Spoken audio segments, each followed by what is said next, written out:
ان کی بربادی، وہ قوموں کی جو برباد ہوئے اور وہ قوم جو آباد ہوئے، ان کے گہرائی میں جا کر دیکھا جائے کیا سبب ہے ان کی آبادی کا اور ان کی بربادی کا، تو ایک ہی چیز نظر آتی ہے کہ وہاں پر لوگ یا تو اللہ کے بھیجے ہوئے رسول اور امام یا رہبر ان کی اطاعت میں آباد ہوئے، اور دوسری قومیں جو برباد ہوئی ان کی اطاعت سے ہٹ کر، ان کے ٹریک سے ہٹ کر ابلیس کے ٹریک میں چلنے کی وجہ سے، یعنی ابلیس کی اطاعت کی وجہ سے۔ آج بھی یہی ہے، لیکن آج رحمان اور شیطان دونوں انسانی شکل میں آپ کے سامنے ہیں۔ رحمان یعنی وہ جو تمہیں دعوت دیتے ہیں خدا کی طرف، جو تمہیں دعوت دیتے ہیں اللہ کی طرف، توحید کی طرف، توحید پرستی کی طرف معقولانہ طریقے سے، اور دوسری طرف شیطان گروہ، حزب شیطان جسے کہا جاتا ہے، دونوں کا ذکر قرآن میں، حزب اللہ اور حزب شیطان۔ حزب شیطان تمہیں گمراہ کی طرف دعوت دیتا ہے، گمراہی کی طرف دعوت دیتا ہے، غربت کی طرف دعوت دیتا ہے، فقر کی طرف دعوت دیتا ہے، تمہیں اللہ سے راستے سے جدا کرنے کی پوری انرجی لگا رہا ہے، پوری انرجی تمہارے خلاف استعمال کی جا رہی ہے، صرف تمہیں ابو عبداللہ حسین کے کیمپ سے نکالے اور یزید کے کیمپ میں ڈال دیں۔ آپ کی زندگی کی کوئی پرواہ نہیں ہے۔ جنہوں نے اتباع کیا ہے ان ملتوں کی، جو یہود و نصارہ اور دشمنان اسلام کی جو اتباع کیا ہے، ان کا حال آج آپ دیکھ رہے ہو کہ کس طریقے سے گمراہی کی زندگی، ذلت کی زندگی، بدترین زندگی میں پڑ چکی۔ ایک وہ ملت جو ان کے زیر بار نہیں آئی اور توحید کو سپہر بنایا، ان کے بھی حالات آپ مشاہدہ فرما رہے ہو آج کے دور میں کہ کس طریقے سے شوق کے ساتھ، علاقے قلبی کے ساتھ، بہت محبتوں کے ساتھ، پورے ایمان کے ساتھ یہ چاہتے ہیں، اپنی قربانیوں کو دیتے ہیں، کبھی حضرت زینب کے روضے کی حفاظت کرتے ہیں، کبھی کربلا کی، کبھی نجف کی، اس طریقے سے حفاظت کرتے ہیں، اپنی جانوں کو قربان کرتے ہیں، اور انہیں اچھا بھی لگتا ہے شہادت، اور خدا نے اس شہادت کے راستے پر کتنا ٹیسٹ رکھا ہے۔ ہم جو بر صغیر میں زندگی کرنے والے جوان ہیں، ہمارے لیے ذمہ داریاں ہیں۔ خداوند متعال دنیا کے کسی بھی کونے میں جو انسانوں کو پیدا کیا، بالخصوص جن کے دلوں کے اندر ایمانی نور جاگا ہوا ہے، جن کے دلوں کے اندر ایمانی نور روشن ہے، چاہے وہ دنیا کے کسی بھی کونے میں رہیں، ان کے لیے فرائض بتائیں گے۔ ان کے لیے ضروری ہے کہ ایک طاغوت کے خلاف قیام کریں۔ آپ یہ طاغوت کو باہر نہ ڈھونڈیں، آپ امریکہ کے طاغوت کو طرف نہ جائیں، سبحان اللہ، زیر کرنے والے، لیکن ہمارے اندر ایک طاغوت ہے، نفس ہے، جو ہمیں کھینچ رہا ہے اس دنیا گری کی طرف، دنیا داری کی طرف، جس کے اندر اللہ نہیں۔ ہو سکتا ہے ایک چھوٹا سا فرعون ہمارے اندر جاگا ہے، ہو سکتا ہے ایک نمرود ہمارے اندر ہے جو انا ربکم الاعلیٰ کی طرف دعوت دے رہا ہے، کہ جس کے ذریعے سے یہ ارزش انسانی پائمال ہو سکتی ہے۔ ہو سکتا ہے وہ فرعون ہمیں ایمان اور توحید کی طاقت سے نکال کر، ابراہیمی دین سے نکال کر، نمرود ہمیں جہنم کی طرف لے جائے۔ عزیزوں، جوانوں، میرے فرزندوں، ہمارے لیے ذمہ داری ہے، پہلے ہم نفس کی اصلاح کریں، اپنے اخلاق کو آراستہ کریں، کیونکہ یہ بہترین نعمت ہے، یہ اسلام کی بہترین ایمبیسی ہے۔ یہ اگر اسلام کا سفارت خانہ اپنے اندر دیکھنا ہے تو ہم اپنے آپ کو اصلاح کرنا چاہیے، پہلے اپنے نفس کو۔ امام علی کی ایک حدیث بھی ہے کہ ہم دوسروں کی اصلاح کرنے سے پہلے ضروری ہے کہ ہم اپنے نفس کی تعدیب کریں، ہم اپنے نفس کی اصلاح کریں، جس کے ذریعے سے ہم دوسروں تک پہنچ سکتے ہیں۔ اگر ہم اسلامک ویلیوز کو اپنے اندر سے ختم کر دیں گے تو ہم دوسروں کو اسلام کی طرف دعوت نہیں دے سکتے۔ آج ٹیکنالوجی کا دور ہے، سوشل میڈیا کا دور ہے، ایک ایک حرکت ریکارڈ ہو جاتی ہے، ایک ایک حرکت کیمرے میں ضبط ہو جاتی ہے، یہ دوسروں کی طرف بھیجا جاتا ہے۔ ایک معمولی سا انسان اسلام کے خلاف، ارزشوں کے خلاف اس کی کوئی ایکٹ کر جاتا ہے، جس کی بنا پر سارے لوگ اسلام پر تیر باران کرتے ہیں۔ آج کے حسین پر تیر باران ہو، دیکھیے آج کی حسینیت یہی ہے۔ اگر آپ امام حسین کے ارزشوں کی حفاظت نہیں کریں گے تو آج ایک کربلا جو ٹیکنالوجی کے دور کا کربلا ہے وہ حملہ کرے گا۔ امام حسین کے بارے میں ہے یہی بات، امام حسین پہ ہر قسم کا حملہ ہوا، تیروں سے، تبر سے، تلوار سے، خنجر سے، حتیٰ مسائل میں پڑھے جاتے ہیں، آپ سنتے رہتے ہیں،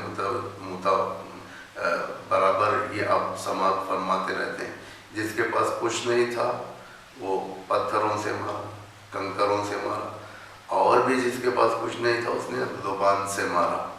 یہ سب سے بڑی بات ہے۔ آج بھی حسینیت سیم کنڈیشن میں، کسی پر کہیں پر ہر قسم کا ہتھیار، چاہے وہ میڈیا کا ہتھیار ہو، چاہے وہ ہارڈ ویپنز ہوں، چاہے وہ سافٹ ویپنز ہوں، یہ سارے کے سارے ہتھیار حسینیت کے خلاف ہیں، اور جس کے پاس کچھ نہیں ہے وہ اپنی زبان کے ذریعے سے ٹارگٹ کر رہا ہے حسینیت کو۔ بہت ذمہ داری ہے آپ کے پاس، کیوں؟ اس لیے کہ میں نے سر کلام جو آیت کو آپ کے سامنے رکھا ہے، یہ سورہ قصص کی آیت ہے، وَنُرِيدُ أَن نَّمُنَّ عَلَى الَّذِينَ اسْتُضْعِفُوا فِي الْأَرْضِ، کہ اللہ کا ارادہ ہے یہ، وہ لوگ جو زمین پر ضعیف کر دیے گئے، مستضعف کر دیے گئے، جو ویک کر دیے گئے ہر لحاظ سے، فی الارض وَنَجْعَلَهُمْ أَئِمَّةً وَنَجْعَلَهُمُ الْوَارِثِينَ، کہ انہیں اللہ امامت دینا چاہتا ہے، سربراہی دینا چاہتا ہے زمین پر، اور وہ زمین کے وارث بنتے ہیں۔ یقیناً اس آیت کے مصداق امام زمانہ ارواحنا لہ الفدا ہے، لیکن اس حکومت سے تعلق رکھنے کے لیے جہالت کام دینے والی نہیں ہے۔ جیسا کہ آپ محبت اہل بیت دلوں میں رکھتے ہیں، ہم سب محبت اہل بیت کو اولویت دیتے ہیں۔ قرآن کی آیت ہے انما یرید اللہ لیذھب عنکم الرجس اہل البیت ویطہرکم تطہیرا۔ یہ قرآن فرماتا ہے کہ یہ فارمولا ہے پورا یہ ہم نے اہل بیت کو پاک رکھا ریت سے، جس طریقے سے حق تھا ان کا پاک رکھنے کا۔ ریت نجاست سے ہٹ کر ہے، ریت یعنی جہالت ریت ہے، حسد ریت ہے، جتنے گناہ کبیرہ ہیں یہ ساری کی ساری چیزیں ریت ہیں، جہالت، حسد، بغض، کینہ، یہ سب ریت ہیں۔ یہ سب رکھتے ہوئے ہم اہل البیت تک نہیں پہنچ سکتے، اس لیے کہ ان کے پاس نہیں آ سکتے یہ سب۔ جہاں تک دوسرے مسائل ہیں جو فقہی مسائل، کافر کے، مشرک کے، کتے کے اور دیگر جانوروں کے جو پاک اور ناپاک ہوتے ہیں، یہ نجاست کا معاملہ ہے۔ نجاست مطلب یہ کافر جب تک امام کے پاس نہیں جائے گا وہ ایمان نہیں لا سکتا، ہو امام سے جب اٹریکٹ ہوگا تو ایمان لائے گا۔ یہ مسئلہ نہیں ہے، ریتس کافر نہیں ہے، ناجس ہے وہ، ریتس نہیں، ریتس نفاق ریتس ہے، ریتس دشمنی ریتس ہے۔ یہ سب چیزیں رکھ کر ہم امام تک نہیں پہنچ سکتے۔ اگر خدا نخواستہ ہمارے دل قدرت سے بھرے ہوئے امام تک نہیں پہنچ سکتے، امام ہم کو استقبال نہیں کریں گے۔ اگر خدا نخواستہ ہمارے دلوں کے اندر حسد و بغض پریکٹیکل منزل پر ہے، جہالت بھری ہوئی ہے، تو ہم جہالت کو علم تک نہیں لے کر جا سکتے۔ علم نور ہے، جب نور آٹومیٹک آ جاتا ہے آٹومیٹک جہالت ختم ہو جاتی ہے۔ یہ سب سے بڑا فارمولا ہے۔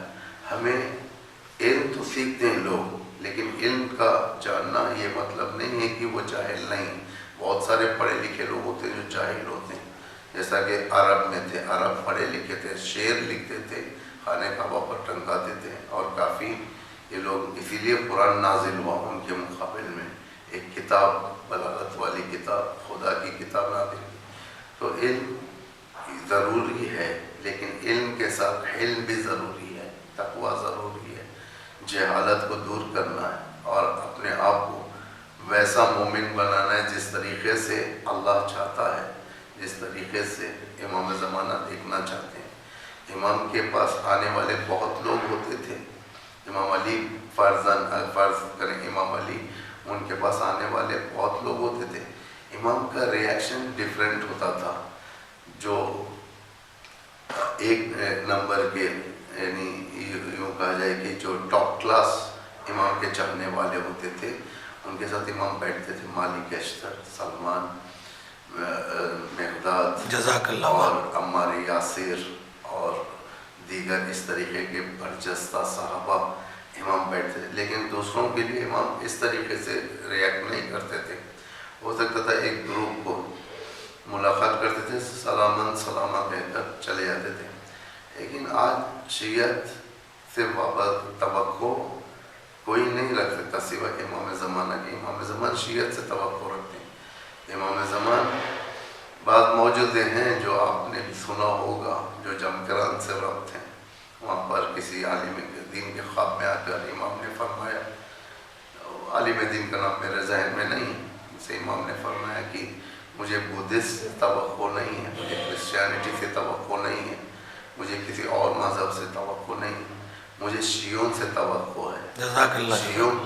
شیعوں کو ایڈوائز کیا کیونکہ امام اس امت سے توقع رکھتا ہے جو امام کی امت ہوگی، ورنہ یہود و نصارہ سے توقع نہیں رکھ سکتے. یہود و نصارہ تو تمہیں امام کے راستے سے ہٹانے کے لیے آئے. جیسا کہ قرآن کی آیت ہے کہ پیغمبر یہ یہود و نصارہ تم سے ہرگز راضی نہیں ہوں گا. لن ترضى عنك اليهود والنصارى، سورہ بقرہ کی آیت کہ پیغمبر یہ یہود نصارہ تم سے ہرگز راضی نہیں ہوں گے جب تک کہ تم ان کی اتباع نہ کرو. یعنی پرابلم یہود و نصارہ کو تمہاری پرسنالٹی سے نہیں، پرابلم تمہارے دین سے ہے، پرابلم تمہارے ایمان سے ہے. وہ جو رات کے سردیوں کے رات میں جو تم اٹھتے ہو، وضو کرتے ہو، نماز پڑھتے ہو، الہی الاف کہتے ہو اور جا کر گریہ کرتے ہو بارگاہ الہی میں، اور بالخصوص وہ شب جن میں تم اللہ سے رابطہ مضبوط کرتے ہو، شبائے قدر، جس میں قرآن کو اپنے سر پر رکھ کر بے اللہ کہتے ہو، بے محمد کہتے ہو، آخر میں اپنے امام کو پکارتے ہو، بالحجت کے نام پکارتے ہو. اس دشمن کو ان چیزوں سے خوف ہے. یہاں پہ میں روک کے کہوں گا کہ خطرہ ہے، لیکن ہم لوگ مجلسیں تو سنتے ہیں، ذاکرین بیان کرتے ہیں. کیا کربلا کو صرف ممبروں تک محدود رکھنا چاہیے کہ اس کو عملی میدان میں بھی لانا چاہیے؟